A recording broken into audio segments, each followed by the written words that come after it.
Hello friends, good afternoon. आसतु देखा आज नवमी पूजा कौन सब घरे बनाई। मुझे खोर्धार अच्छी मो मामा पाखे। तो आमर ए पूजा हेनी कारण आज मो जार गोटे कुनी बेबी बॉय माने आम कुनू आसी जाइए। तो कुनू आसी आम छुतिकिया हो जाए तेणु मोर किसी पूजा हेनी कि काली सुदशा व्रत हेनी कि हेनी।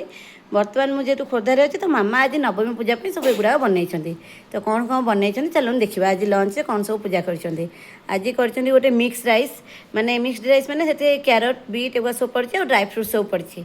आ सहित डाली टे कर छतु मसला कर पपे आउ पटेटोर चटनी आ तो देखुं केते प्रकार सब फ्रिटर्स बनई माने सबको छाणी देती।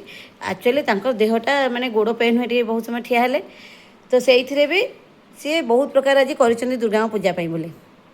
जह्नी की फ्रिटर्स बनई पोटल को कर पंकिन फ्लावर माने कखारु फूलर भी बरा कर फूल कोबी माने कॉलीफ्लावर पकोड़ा कर जो लंग बीन्स माने झुडुंगर भी फ्रिटर्स बनई।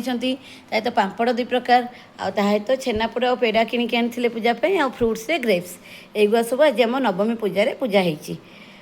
सी तो परिश्रम कि करें कि आम सब झीर मोर खुशी बस खाइबू आ जी करे कौन सी एंजय कर खाए कि अन्य मैंने एंजय कर खाते।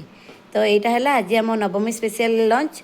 आप मैंने आज महानवमी में कौन सब स्पेशल लंच बनई निश्चिंत भाव में मो सहित सेयार करूँ। आम कुनू को भी बहुत सारा ब्लेसिंग्स दिंतु तार लाइफ बहुत भल हो से बहुत खुशी रो। मु तो अपन कुनू को देखनी खाली तार फोटो देखी पूरा एक्साइटेड होकर केमी कुनूर मोर मीट हम मुझे बड़ मामा हेली ना तेणु यहाँ गोटे अलग प्रकार खुशी रोचे। जय जगन्नाथ।